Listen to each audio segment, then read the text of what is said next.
And now, Autolite and its 60,000 dealers and service stations present... Suspense.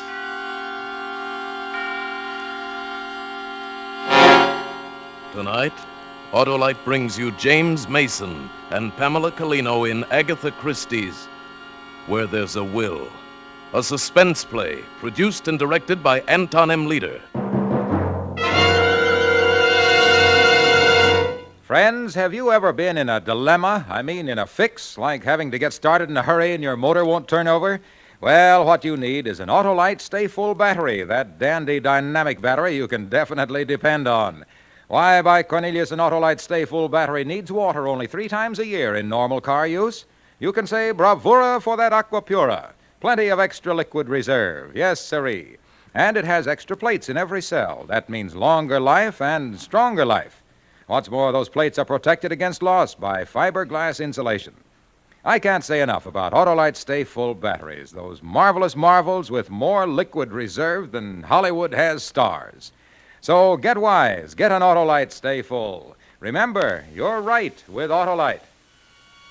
And now, Autolite presents James Mason and Pamela Colino in a tale well calculated to keep you in suspense. And now, Mr. Jepson, you really must let me make you a whiskey and soda. I have some excellent scotch. Never mind that, Ridgway. I've come to find out when you can raise 10,000 pounds. I see. Yes, I see. Well, Mr. Jepson, 10,000 pounds is a great deal of money. It's what's needed to cover your notes. Yes, that's right. But you know, Mr. Jepson, you might just let me write you one more IOU and try again. Your luck's run out, Ridgway. Well, I wasn't much of a gambler anyhow, was I? Perhaps it's just as well I've learned my lesson. How long, Mr. Jepson, would you say I have to raise the money? 4 weeks. I see, 4 weeks. And if I should fail to raise the money? I see. Well, you make yourself very clear, Mr. Jepson. But then perhaps all's not lost. Mrs. Harter, my aunt, has had the foresight to draw up a new will making me her heir. The money was to go to her niece, my cousin Miriam, but now a new will's been drawn up. Aunt Mary finds me much more satisfactory than poor Miriam. The very spirit of solicitude I am, forever inquiring about her health, about her poor weak heart. 4 weeks, is that right, Mr. Jepson? That's right, Ridgway. Or else. I see. Or else.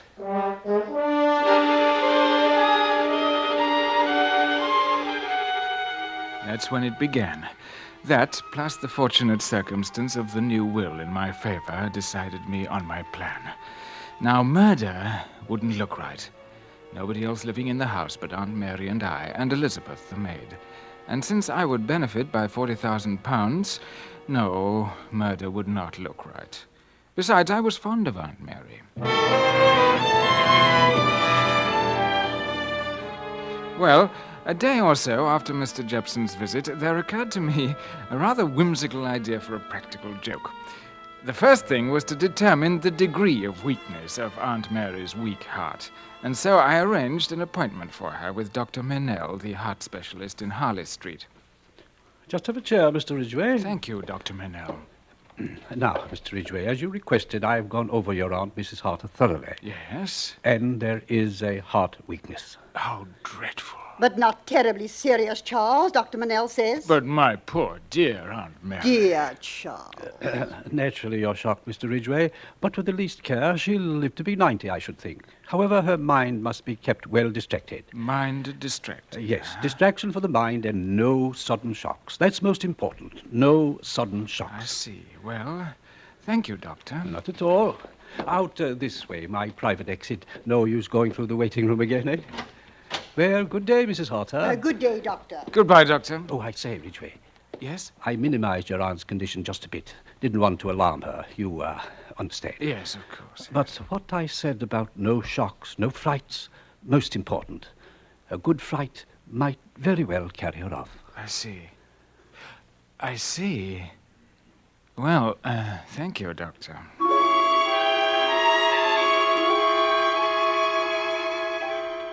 The next step was the radio. Aunt Mary must have a radio. But, Charles, you know I don't care for newfangled things. We've got on quite well without a wireless. I don't see why we should have one now. But don't you remember what Dr. Manel said, Aunt Mary? The mind distracted, well distracted. Those were his very words. You know, I'm only thinking of your heart. I know you are, dear Charles. That's better, Aunt Mary. That's more like yourself. You are a comfort to me, Charles. Thank you, Aunt Mary. Now, about the radio. But really, Now. You really ought to trust my judgment. I'm a bit of an expert on radio, you know. Before the war, I even had a small sender station of my own. Some of the equipment's still in one of my boxes somewhere about. So you see, I know. But the waves, Charles, the electric waves, they might affect me. There's no more electricity about it than there is about an electric light. Radio waves aren't electric. But, Charles,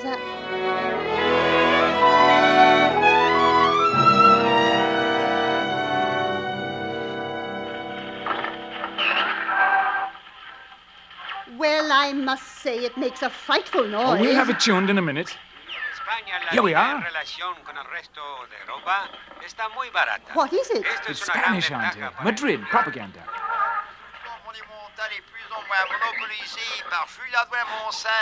There's France. What do you think of that? You can tune in the whole world, You see, Aunt Mary, radio waves converging from all over the world on this little box. From Madrid, Paris, New York, and beyond. Beyond! Who knows how far beyond? Well, I must say, Charles, you're quite poetic about it. Am I? Yes, I suppose I am. That was the first inkling I had that my little practical joke was going to be fun. The acting and coaxing poor dear Aunt Mary along bit by bit. Every evening she'd sit by the radio listening to the news on the BBC Home Service and the classical music on the third program. Then, one morning, I attached a wire into the radio while she was still in bed, ran it along under the carpet into the small anteroom of the sitting room where the radio stood, took the hand microphone left over from my amateur sending days and hooked it to the other end of the wire, and everything was all ready. That evening, I backed the car out of the garage and started off for my regular Wednesday evening of bridge. But I drove only a short way, then parked behind a hedge and walked back to the house. I let myself in the side door and went into the small room off the sitting room where Aunt Mary sat alone listening to the radio.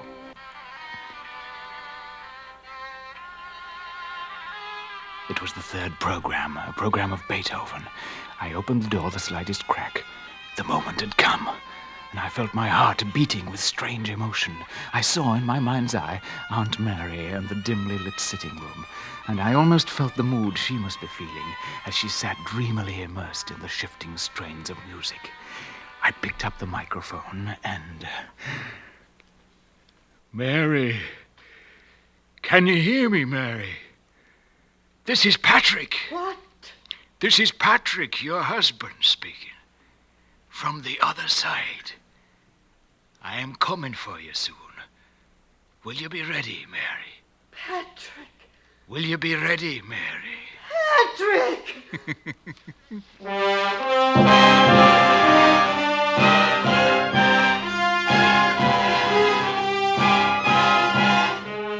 For Suspense, Autolite is bringing you James Mason and Pamela Collino in radio's outstanding theater of thrills, Suspense.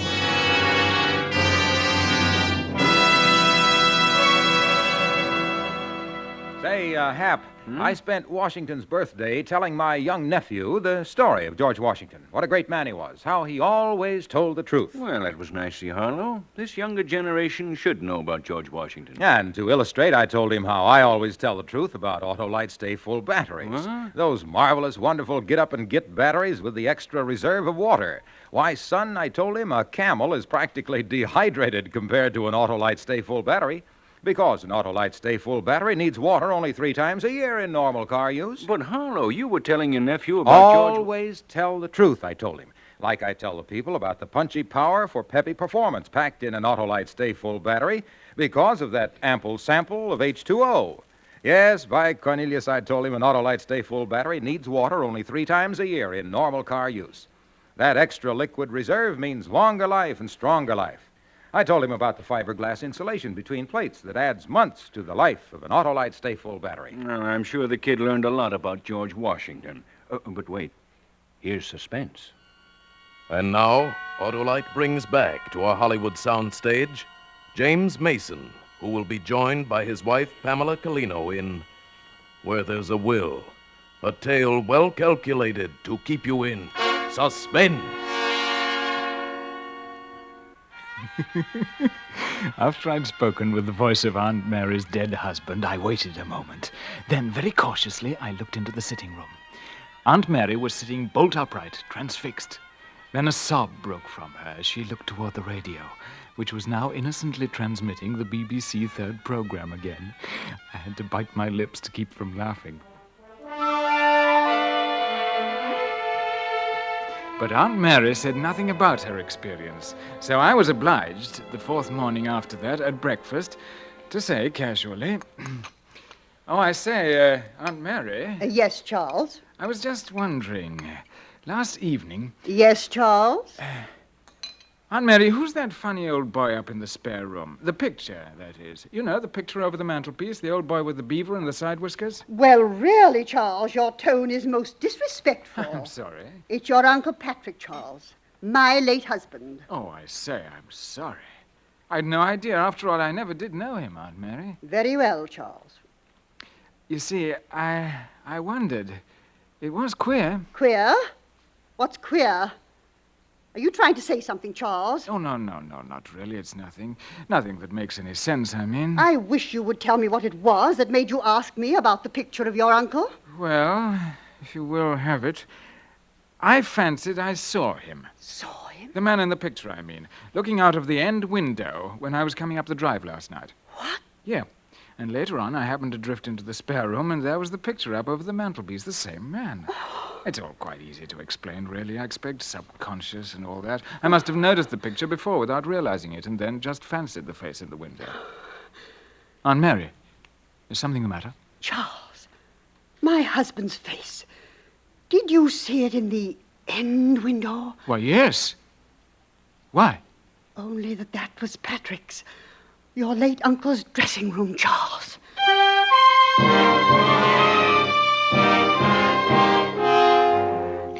The very absurdity of the story I made poor Aunt Mary believe was the fun. The clever, roundabout way I played my role. The following Wednesday night, I pretended to go and play bridge again. I concealed myself in the room off the sitting room just as before, took up the microphone, and spoke from the other world in the same sepulchral tones. "Mary, on Friday, I shall come for you. Friday at 9:30. At 9:30. Do not be afraid. There will be no pain. Be ready, Mary."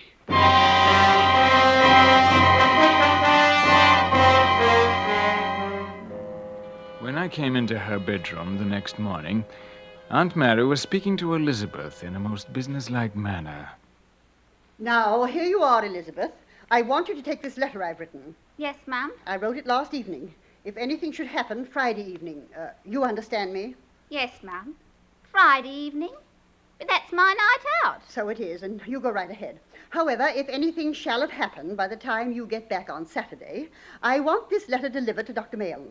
Yes, ma'am. Now, the top left-hand drawer of my bureau, it's locked. The long key with a white label. Everything in the drawer is ready. Ready, ma'am? For my burial. Oh, ma'am, why, what are you saying? I thought you was in a sight better health. Never Oh, mind Ma'am. that, Elizabeth. Don't be maudlin. Ma'am. Elizabeth, did I ever tell you how much I've left you in my will? Oh, no, ma'am. Well, I can't seem to remember. It was £50 in the old will, but did I raise it to 100? Well, at any rate, I want you to have £100. I'll have to look into it. But if anything should happen before I do, then Mr. Charles will see to it. Did I hear my name mentioned, dear Aunt Mary? Oh, good morning, Charles. Yes, I was just saying to Elizabeth, I don't know if I've left her £50 or £100, But if anything should happen to me, it's to be £100. Well, I must say, that's a gloomy thing to be thinking about. Oh, Mr. Charles, sir, she's been carrying on most awful just now. What's this? That's enough, Elizabeth. You may go now. Yes, Mum. Yes, Mum. Well, now, just what in the world is all this about? Suppose you tell me just what's going to happen to dear Aunt Mary. Charles, what do you plan to be doing Friday evening? Friday evening? Well, as a matter of fact, the Ewings asked me to go in and play bridge. But if you'd rather I stayed at home... No, Charles. Actually, I'd prefer to be alone. Well, just as you wish. You know, I think I'll have Mr. Hopkinson send me the will. I want to find out about the bequest to Elizabeth. It's either £50 or £100. The rest, dear Charles, of course, goes to you. Yes, dear Aunt Mary. Whatever you say. Friday evening. I'd picked that night because I knew it was Elizabeth's night off, and I wanted to be sure there was no one about. Friday evening, at 8 o'clock, I drove away, waited for an hour to elapse, then slipped back into the house. I looked through the crack in the door and saw Aunt Mary sitting in the high-backed chair beside the radio. As I listened, the 9 o'clock news ended, and a program of music was about to begin. It was 9:15. 15 minutes till the appointed time for the arrival of the dead Patrick. This time, I did not touch the microphone. I went upstairs, opened a camphor chest of old clothes in the spare room, took a tube of spirit gum from my pocket, and bent forward intently in front of a mirror. Sharp on the instant of 9:30, there was a fumbling at the outer door of the house, and the front door slowly opened. And then there were slow, halting footsteps along the short hall to the sitting room, where an old woman waited. And then the sitting room door opened. The time has come, Mary. Patrick, I'm ready.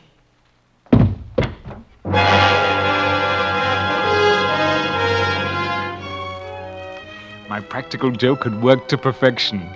Aunt Mary's poor old heart couldn't stand the strain of seeing her dead husband, Patrick, arrive in person to carry her off into the spirit world. I stepped over the body, which had fallen dangerously near the burning fire in the grate.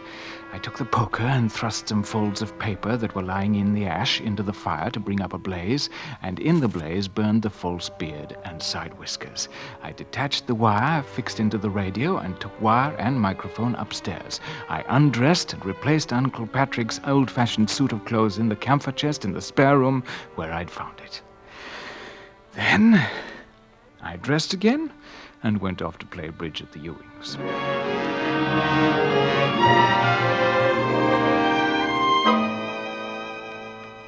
2 days later. This is Mrs. Harter's... this was Mrs. Harter's residence. Oh, just a moment. It's Mr. Jepson, sir. All right, I'll take it. You may go, Elizabeth. Yes, sir. Ridgway here. Anything wrong? Not yet. I just wanted you to know that I read about it in the Daily Standard, Ridgway. A pity about poor dear Aunt Mary, don't you think, Mr. Jepson? A pity. And let me remind you, you have 1 week left. I haven't forgotten. Once the newspapers announce my inheritance of £40,000, I'll have no difficulty borrowing. And then I'll pay up. Good. Only remember this, Ridgway. You don't pay up and I send you to the same place you sent to your Aunt Mary. You understand? Or maybe it wouldn't be quite the same place, Ridgway. Now that you've got murder on your soul. Understand? I understand, Mr. Jepson. And then, that evening, Dr. Mennell came to the house. I really did think you'd want to see this. You say Elizabeth brought it to you? Yes, she said it was one of Mrs. Harter's last requests that she do so. As a matter of fact, I do seem to remember... Yes, and I do recall seeing her give Elizabeth some such envelope as that. You've read the contents? That's what's queer. Here, suppose you have a look for yourself. All right. Tonight, Wednesday, at 9:15, I have distinctly heard the voice of my dead husband. He told me that he would come for me on Friday night at 9:30. If I should die on that day and at that hour, I should like the facts made known so as to prove beyond question the possibility of communicating with the spirit world. Mary Harter. What do you make of it? I hardly know. It's a coincidence, to say the least. She did die at nearly that very hour, 9:30 Friday night. But I don't understand. In the circumstances, an autopsy is desirable, you understand, purely as a matter of form. Yes. Yes, of course.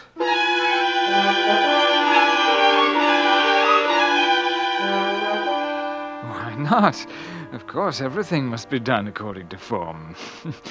What's the matter with you, Charles? Have you lost your sense of humor? Finally, 5 days later... Mr. Hopkinson is here to see you, sir. Thank you, Elizabeth. That'll be all. Yes, sir. Good morning, Mr. Ridgway. Frightful morning. Mr. Hopkinson, about Mrs. Harter's, my aunt's, will... I did not quite understand your insistent messages to me, Mr. Ridgway. You seem to be under the impression the late Mrs. Harter's will was in our keeping. Why, yes. I've often heard my aunt say as much. Oh, quite so. It was in our keeping. Was? That is what I said. Mrs. Harter wrote to us, however, asking that it be forwarded to her. There seemed to be some haste to the matter. At any rate, we got it out to her at once. She would have received it on Friday, the day of her death. I do seem to remember her making mention of it. Something about the bequest to Elizabeth. She wanted to check the amount. It must be about the house somewhere, then. Elizabeth has been through Mrs. Harter's personal effects, I believe. Yes, just a moment. I'll call her. Elizabeth? Yes, Mr. Charles? Elizabeth, come here a moment, please. Yes, sir? Elizabeth, when you went through Mrs. Harter's things, was her will among them? No, sir.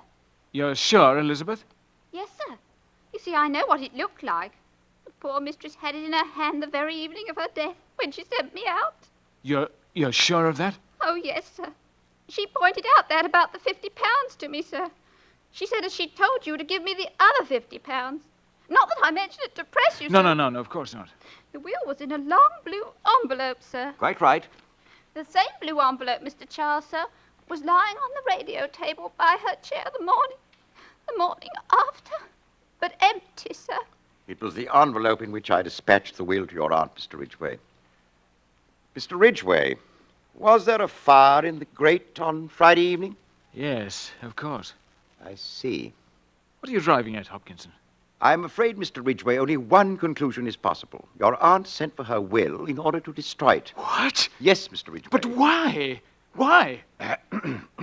You had no disagreement with your aunt, Mr. Ridgway? Not at all. We were on the most affectionate terms right up to the end. Of course. Quite. Mr. Ridgway, you will understand, under the circumstances, we were obliged to investigate. Investigate? What do you mean? It happens that there is a former will of Mrs. Harter still extant. By it, Mrs. Harter leaves everything to her niece, to your cousin, Miriam. To Miriam? Yes, but... As for the more recent will sent by me before her death to Mrs. Harter, it must have been burned in the grate. Burned? The will was burned. Mr. Charles, can I get you something? No, I'll be all right. You may go, Elizabeth. Yes. I'll run along too, Mr. Ridgway, if there's nothing further. No, I'll telephone. Quite. And yet there would seem to be little use for that. We've notified your cousin Miriam of her inheritance. As a matter of fact, I'm surprised you didn't know all this yourself. You see, we sent word round to the press yesterday. Well, good day, Mr. Ridgway. Good day.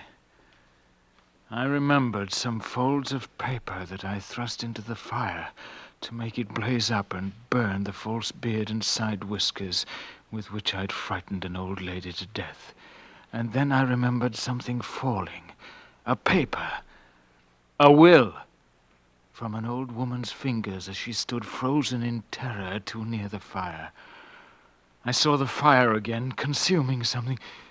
Consuming the will. All my cleverness. Your maid said you weren't in. but I thought she was lying. I don't like liars, Ridgway. Mr. Jepson, I read the papers. I read who's going to inherit your aunt's money.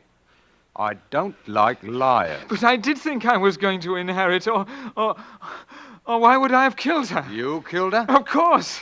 Oh, so you did kill her. How many times do you want me to say it? I believe that'll do. All right, Inspector. That's what I wanted you to hear. Come in. What? And bring in the maid, too. That was very clever of you, Mr. Jepson. I must confess, I had my doubts. Now, Mr. Ridgway, you'd better come along. But I was only joking. Young woman, Yes, sir? you heard Mr. Ridgway say he killed his aunt? I did, sir, but he must have been joking. Never mind, that's enough. By the way, Mr. Ridgway, you'll be interested in knowing, I'm sure, that we checked with Dr. Manell on the autopsy. According to his report, your aunt's heart was so weak, she could not have lived another month. What are you laughing at? That's your joke, old man. Oh, your joke. Yes. It is funny, isn't it? Very funny.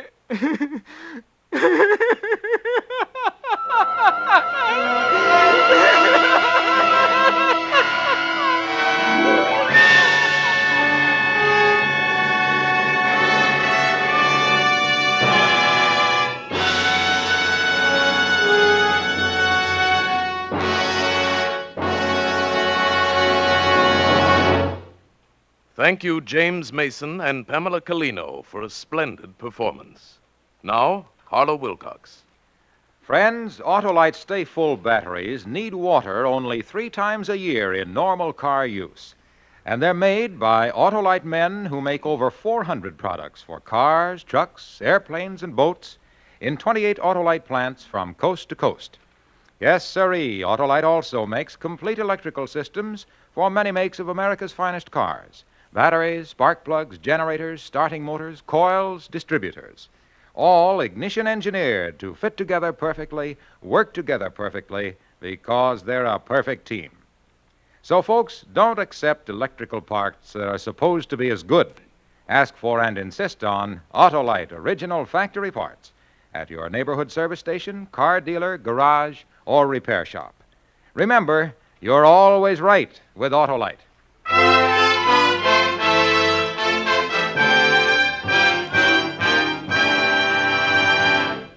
Now, here again is James Mason and wife Pamela Colino. I hope you both enjoyed being on Suspense tonight, and especially you, Mrs. Mason, even though the part of Elizabeth was small. Oh, yes, it was a lot of fun. You see, James and I learned a long time ago that it's not how large the part is, but how much fun you have playing it.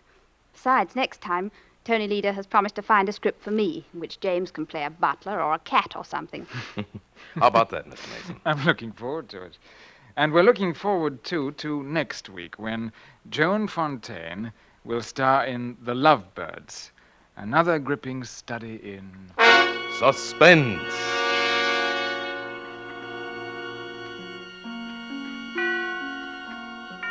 James Mason and Pamela Colino have just completed the book, The Cats in Our Lives. Tonight's suspense play was adapted from the Agatha Christie story by William Fifield. Music was composed by Lucien Morawek and conducted by Lud Gluskin. The entire production was under the direction of Anton M. Leader. Now here is great news. Beginning March 1st, Suspense on television may be seen in many areas of the country, Tuesdays at 9:30 p.m. Eastern Time.